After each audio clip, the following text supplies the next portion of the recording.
नमस्कार दोस्तों, स्वागत है आप सभी का एक बार फिर से। दोस्तों, मानव जीवन में वास्तुशास्त्र का बहुत अधिक महत्व है। इसका निर्माण देवशिल्पी विश्वकर्मा जी द्वारा किया गया है। यह शास्त्र इतना विशाल और विस्तृत है, इसे पूर्ण रूप से जीवन में अपनाना असंभव है। लेकिन हम वास्तुशास्त्र के महत्वपूर्ण नियमों का पालन करके हमारे घर को पवित्र बना सकते हैं। वास्तुशास्त्र में भवन के निर्माण से जुड़े कई महत्वपूर्ण नियम बताए गए हैं। भवन के निर्माण से पूर्व भूखंड का चयन कैसे करना चाहिए, किस प्रकार का भूखंड भवन के निर्माण के लिए सर्वोत्तम होता है तथा भवन के पास स्थित वृक्ष, मंदिर, पेड़ पौधे, मार्ग आदि का भी विचार किया जाता है। उसके बाद घर का निर्माण करते समय घर के मुख्य द्वार की दिशा को सबसे अधिक महत्व दिया गया है। भवन का द्वार कौन से दिशा में होना श्रेष्ठ फल प्रदान करता है।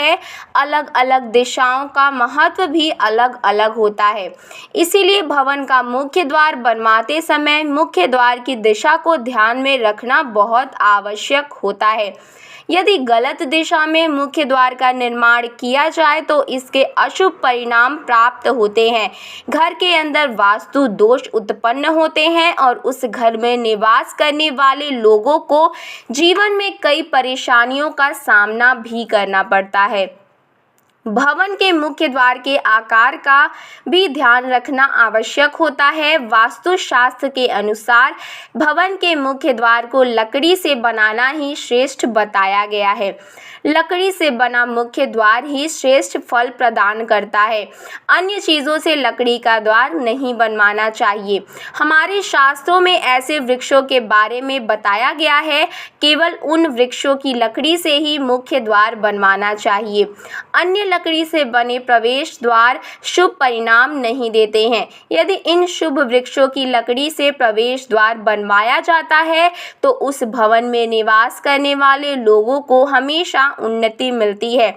उस घर में कभी दुख दरिद्रता नहीं आती है। इन लकड़ियों से निकलने वाली सकारात्मक ऊर्जा से घर का वातावरण पवित्र और सकारात्मक बनता है।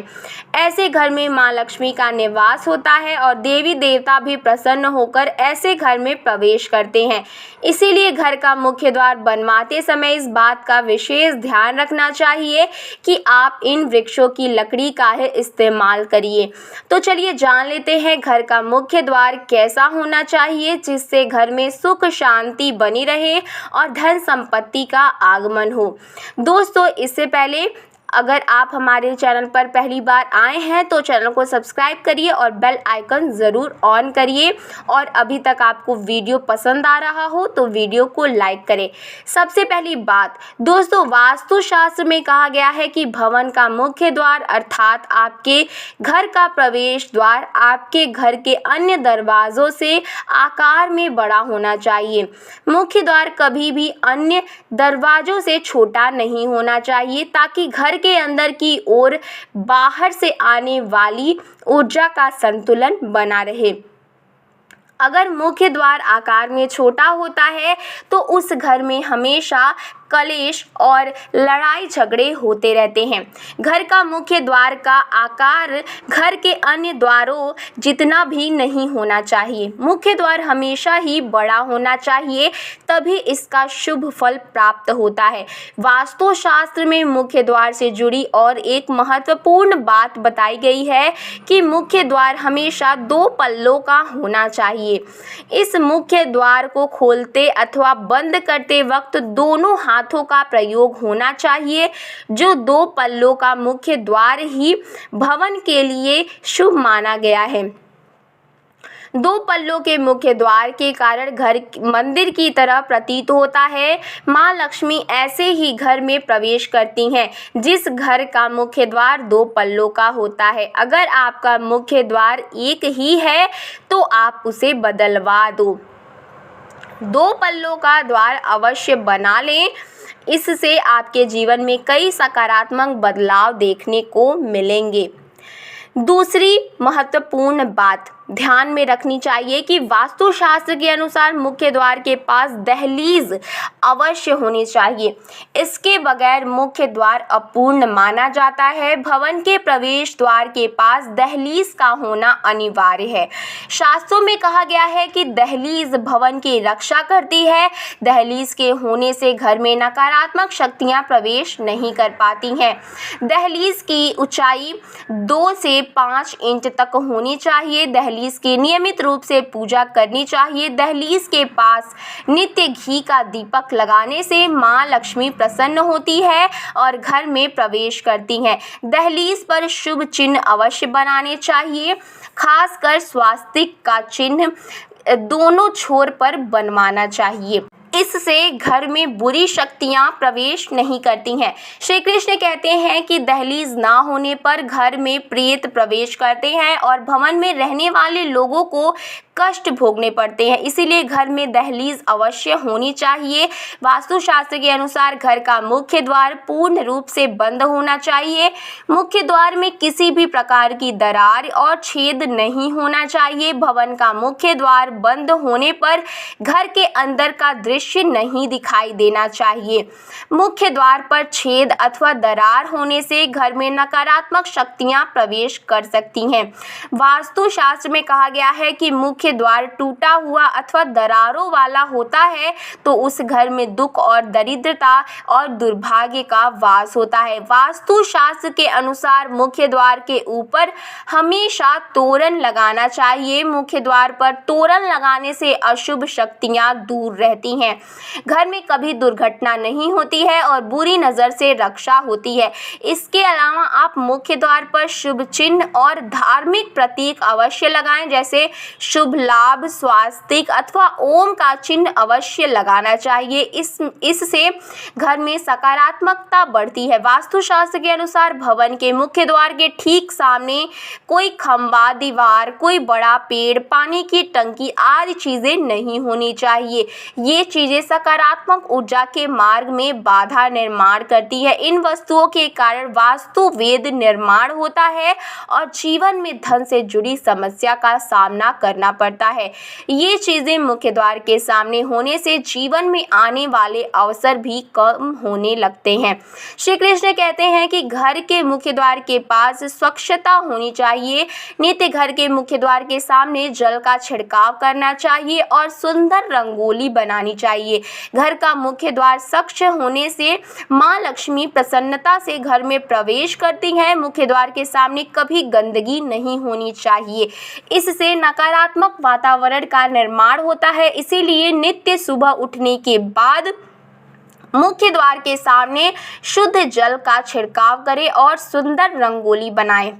वास्तुशास्त्र के अनुसार मुख्य द्वार को खोलते अथवा बंद करते समय कर्कश आवाज नहीं आनी चाहिए। इसे ध्वनि वेद कहा गया है। वास्तुशास्त्र में इसे अशुभ माना जाता है। मुख्य द्वार से निकलने वाली कर्कश के कारण घर में कलेश और लड़ाई झगड़े होते रहते हैं। यदि मुख्य द्वार से ऐसी आवाजें आती हैं तो उसे तुरंत ठीक कर लेना चाहिए, अन्यथा आगे चलकर यह आपके जीवन में कई परेशानियां खड़ी कर सकता है। मुख्य द्वार कभी भी बाहर की ओर नहीं खुलना चाहिए। बाहर की ओर खुलने वाला दरवाजा अशुभ संकेत देता है।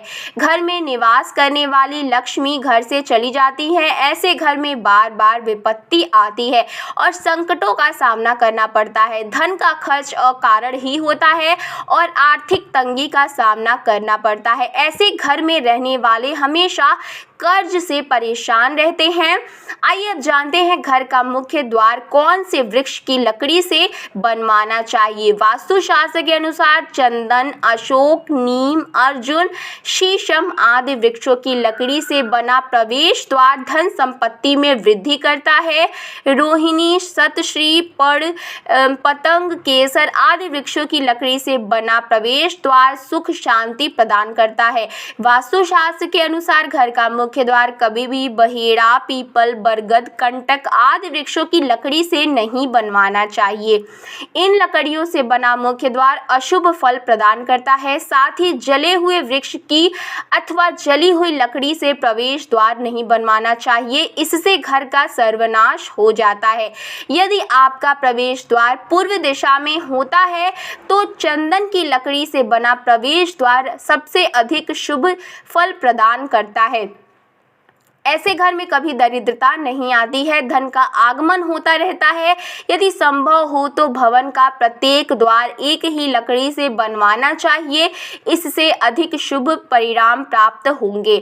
जिस लकड़ी से द्वार बनाया हुआ है उसी लकड़ी की चौखट बनवानी चाहिए। लोहे की चौखट और लकड़ी का दरवाजा ऐसे नहीं होना चाहिए, इससे अशुभ संकेत प्राप्त होते हैं। घर का प्रवेश द्वार हमेशा पूर्व और उत्तर दिशा में होना ही शुभ माना गया है। और सबसे महत्वपूर्ण बात ध्यान में रखें कि घर का मुख्य द्वार कभी भी अपने आप नहीं बंद होना चाहिए और अपने आप खुलना नहीं चाहिए। इसके लिए आप दरवाजे को रोकने के लिए खूंटी अथवा स्टॉपर का प्रयोग कर सकते हैं। अपने आप खुलने और बंद होने वाले दरवाजे के कारण घर में शोक का वातावरण निर्माण होता है। तो दोस्तों, इस प्रकार से वास्तुशास्त्र में मुख्य द्वार से जुड़े महत्वपूर्ण नियमों के बारे में बताया गया है। तो दोस्तों, आपको ये वीडियो कैसा लगा, आपको ये जानकारी कैसी लगी, हमें कमेंट्स में ज़रूर बताएं और वीडियो को लाइक करें और चैनल को ज़रूर सब्सक्राइब करें। धन्यवाद।